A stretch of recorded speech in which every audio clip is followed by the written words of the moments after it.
Good morning. This is Coach Judy coming to you this morning, bringing you a message of peace, hope, and love.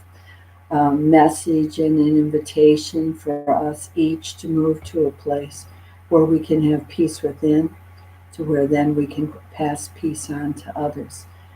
At the end of the talk today, there's going to be a place that you can ask questions if you'd like to do that. Um, So in the world today, and there's so many agendas that are offered. There are so many ways and ideas and philosophies pulling us in so many ways. And I studied those things for over 40 years and found that at the end of it, that there really is a way and a place that we can come and we can interact with people from a place of perfect peace. Um, and I found that in a way I never expected to. I was not involved in any formal religions or faith. I knew very little about that for about 40 years. But I was driven by this passion in my heart to reconnect and reestablish with something that I first knew at 10 years old. For a few minutes, it was an indescribable love, kind of like I was picked up and held in the arms of a love like I'd never known before. And in that moment, I had a hope and an assurance that I could be drawn out of the chaos in my heart and the woundedness, chaos in my mind and the woundedness in my heart that I experienced for so long. So the next 40 years, I searched to reconnect with that. I was a leader. I established many businesses over my adult lifetime. I've trained people. I've been educated. I've studied world religions. I taught stress management. I understand personality structure way beyond what sometimes I wish I knew.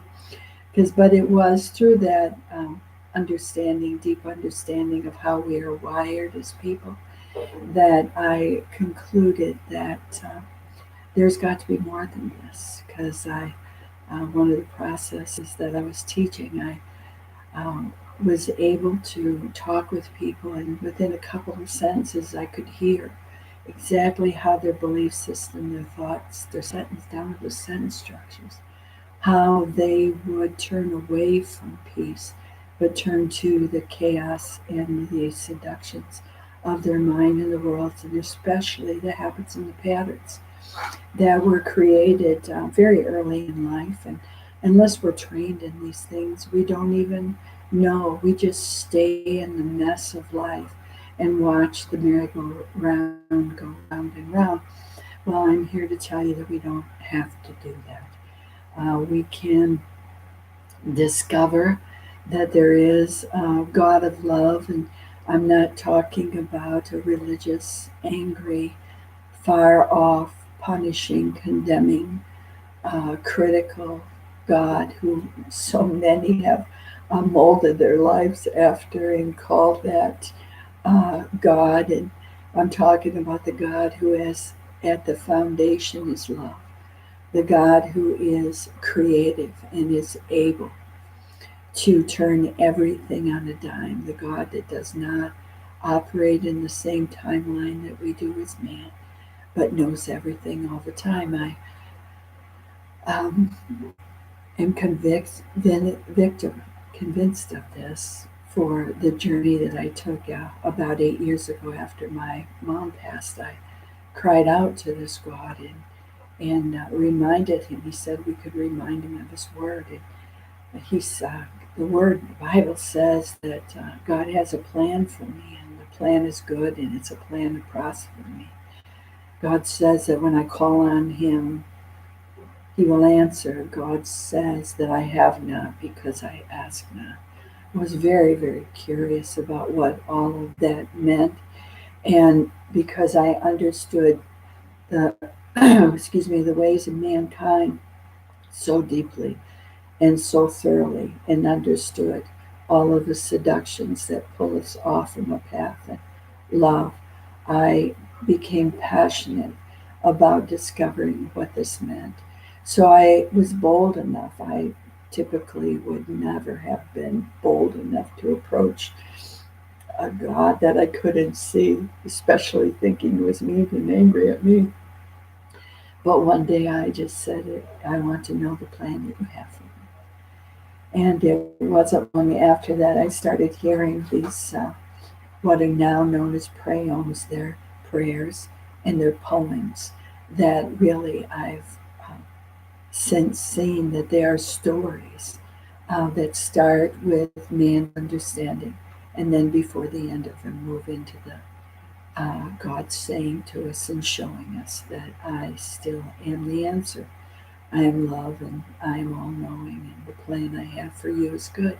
Well, needless to say, that very much amazed me because I had learned everything that was supposed to come through our minds. And when, as much as I study people's minds, it's really not a real good place to hang out at times. So God tells us that we have the mind of Christ. And so I started really investigating what in the world that would mean. And it was when I started hearing this poetry coming up out of my heart. It was like in my center. It was not my mind. I could clearly feel the difference and discern the difference. And it was a whole different tone and a whole different, it was very compassionate. I've not known much compassion to come out of my mind. So as I continue to seek God face, because he said to me, and part of when I asked him to show me, he said, if you learn to abide in me, I will abide in you, and I will be your teacher. So I said, it sure beats everything else I had ever learned. So I continue to pray, and the Word God teaches us to pray without ceasing. And I thought, yeah, how do we do that when we're managing all the different roles in life and interacting and being responsible and doing all the things we need to do? How do we do that? Pray without ceasing. Well, I'm learning more about that every day, and it was the prayers. And that came out as poetry, a gifting. There's over 1,000 of them today, and every one of them continues. Even as I we go over them today, I hear God speaking to me at a whole deeper level, bringing me to a place where so much of the time I get to live at a place of perfect peace, passing all understanding. I'm not saying that I don't have storms, because sometimes the storms I have now are bigger than the ones I used to have. But I can stay clear and I can stay focused. And when I do get pulled off track, I can pull back to that place of perfect peace, passing all understanding. God also teaches us that he's not a respecter of persons, meaning he doesn't love me any more than he loves anybody else. And so his plan is for each person, individual, unique. God created us in a way that we have unique fingerprints, unique identifications. That's still mind boggling to me. But I've walked, excuse me, I've walked along this path enough now that I know that I can continue to get back to that place. He continues to mold me into a place where I can be in love. I can forgive more easily. He is healing and me, restoring as we walk, because that's the kind of God he is. So I enjoy and invite you to join with me this morning in the prayer that I've shared with you called Hearing Who. This is one of the times that I got to experience God's sense of humor and his strong connection to us. So I ask you to enjoy this with me.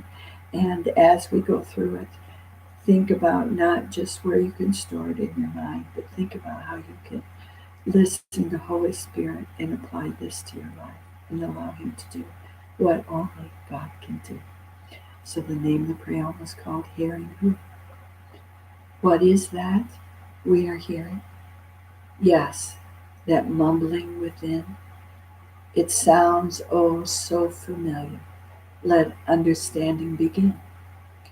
As we begin to understand these ways and their range, we'll become so much less surprised on why it's tough to change.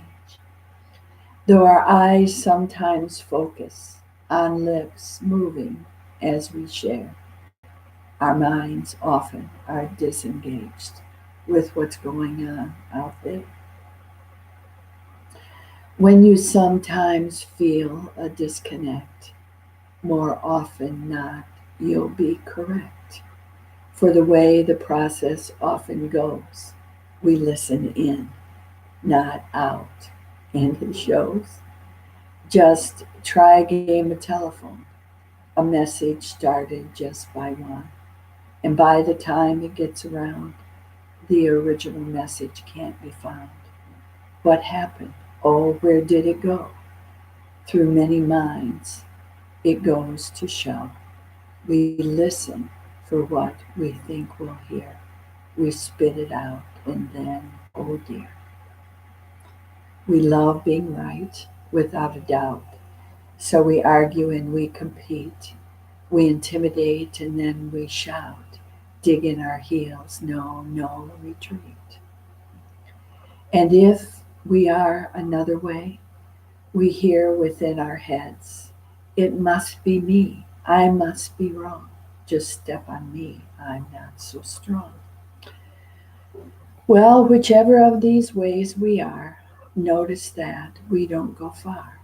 We don't stray from our home thoughts, from shoulds, of wants, or oughts. Now, the next time someone says to you, you're hardly ever listening, just stand and say, oh, that's not true. It's within me that I'm visiting.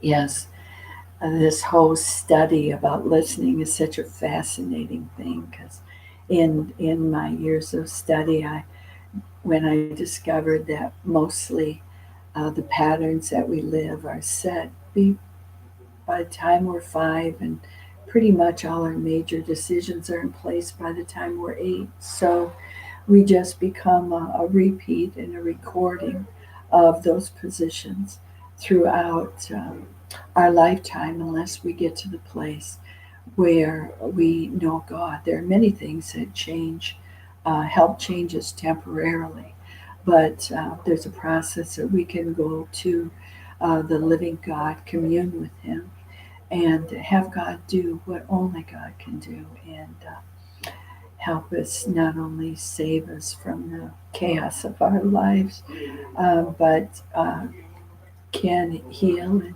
restore and set us on a path and then keep us on that pathway. So God's amazing beyond anything I ever knew or was taught. And so today it's so important for us to notice that just because our mind is telling us we're hearing something, most of the time it has a lot more to do with our story of the past than what's actually going on with another person out there. We have gotten to the point, excuse me, of disconnect that we sometimes don't even notice, like this preom says. Next time you're talking to somebody, pay attention to what you're listening to. It may be a huge breakthrough for you to people hungry and thirsty for intimacy in their life. And we have accepted lust for love, and there's so much confusion about whether there's any peace or any love really available. Well, there is, and there's a way that we can get a hold of it. So, as we begin to understand the things and the ways of God, we can learn that God created us in His image, and the fruit of His Spirit is what He's molding us into. So, if you ever say to yourself, I just wish I could be more kind or patient or faith filled or peaceful, well, God's the one to seek. God's the one that will teach us. And of course, the Bible teaches us about everything that's pretty much ever happened to people. And it always shows us when man's in charge what happens. And when he's smart enough to turn to God, then things can be healed and restored. And we become useful vessels.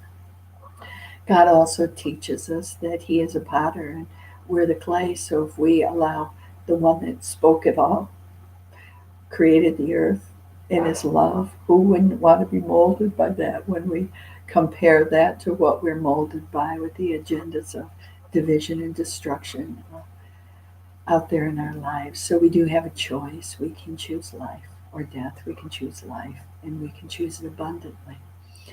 So you're not crazy for thinking that people aren't listening to you, because pretty much we don't listen to each other. We listen to the conclusions in our own minds. And then with intimidation being so popular in our world today, and we're already afraid that we don't belong, then we can be as easily intimidated. God teaches us that is in His our weakness, that His strength is made perfect. So that's part of what He teaches us, to be able to discern um, when people are trying to intimidate us, and we can feel, we can be in a place that's secure, that we can still know the truth within all of those attempted at persuading us to be part of the destruction of mankind that's going on so strongly right now. But we don't have to do that.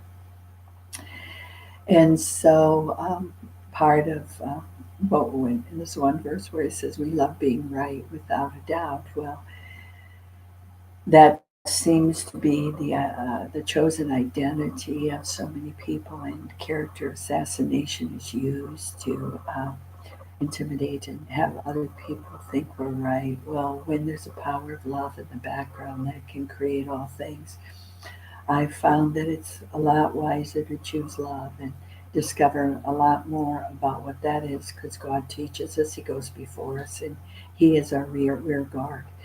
And I've found that to be true. I'm constantly amazed at how ever present He is, how I truly can abide and listen to that voice of love and creativity and power and miracles. And more each day, allowing that voice to guide me and lead me. I invite you to do that also. So there's so much to teach, or so much to share in the body of work that God's given me. It's um, amazing to me. One of the series that I've been able to pen is called Walking in Wisdom's Ways, where we look at what God says about wisdom and learn to connect with God and ask Him to help make our life wiser. It's amazing to me how He showed me to do all of the writings, pretty much, that I've done are in workbook forms, because, as this poem says, how difficult it is for us to change on our own. But we can connect to the one who can change it all in a moment, on a dime.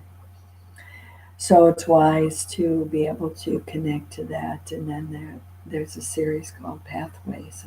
It's where God tells us, if my people who are called by my name will humble themselves and pray and seek my face, turn from their wicked ways, it's then I'll hear from heaven, forgive their sins and heal their lands. Well, He gave me, I think it's 19 or 20 step book series on being able to use that, using the framework of the Prayoms as a foundation, because what they do is they show us so many stories of the ways that we face the challenges every day, and the ways that we are successful, and the ways that we're not so successful, and God finds each of us within those. And then the process at the end is that we really take that scripture from Second Chronicles 7:14 and just work through our life with it. It's an amazing process. The reports that I'm getting of people saying, I didn't see that about me. And it was shown to me in such a tender and gentle way. And God really does what He says He will do. So it's a great privilege, because what I do know is we don't know as human beings, and God does know. And the God of the Bible teaches us that He will order our steps, and He will help us take every thought captive. So when we say this is just the way it is, it's the way it has to be, I'm here to testify that that's not at all the case. He is, there is that power in the universe I call Him God, that still is able to create, that is able to transform, able to draw us, There's nothing beyond God's capability. And He invites us into that. The peace movement is the name, the body of this work. Um, is a way to be able to, first of all, to move from peace within. For we're going to pass on to others the way we are. And if we are pretending that we are one way and are really another way, people pick that up anyway, you know that. And so what this whole process has helped me to do is to get my outward lined up with his inward. And I am so grateful for that. Do I do it all the time? No, but that's my goal. As I learn to let go of the stress and the fear that is still carried from our past, and from my past, then he heals and restores that also. So I invite you into the process if you're interested in any of what we talked about today. And the listening and hearing that we have is probably one of the greatest gateways for us to notice that we don't know. And there's a God who does know, and we can know him. And so you're welcome. Our plan is to be live Monday through Friday here on our YouTube channel. You can subscribe to that. You'll get notices of when we go live again. We have a website that's called prayoms.com. That's PRAYOEMS.com. And we're setting that up. So we'll have a forum and an interchange. And so you can ask questions there too. Um, and we're setting a structure up so we can respond to those. There's so much in the world that's not drawing us towards peace. And so the prayers will be listed there. There's many things that we're doing to be able to make a process of peace available. You can walk through it at your pace. It's an intimate journey learning to know the God of the universe who is love and knows everything. And so it'll be on and available 24 hours a day. In the archives right now, these talks are on. So I invite you to engage. God teaches us, choose ye this day, choose life or death. Choose life and choose it abundantly. I invite you to do that with me today and every day, and that we then can take the peace that is established within. We can make a difference in all the relationships that we have. I've been privileged that I have a 50-year, January we were married 50 years, sustained um, ups and downs, goods and bads, health and sickness. But the power of God um, pulled us together, kept me in a place that taught me about love, and my sweet husband knew love as long as I've known him. And so he's been a very strong support structure and encouragement for me to see that there really is love. So I'm telling you, love can expand and be sustained and grow. And through this peace movement, through the prayons, through the websites, I invite you to engage with us and be a force of nature instead of a feverish, selfish little cloud of ailments and grievances, complaining that the world will not devote itself to making you happy. Be a person that makes a difference. Engage and choose into something that can help change the world, to spread the love and peace and joy into each heart as we interact with them. So, this is Judy uh, sending you peace, love, and joy today, checking out for today.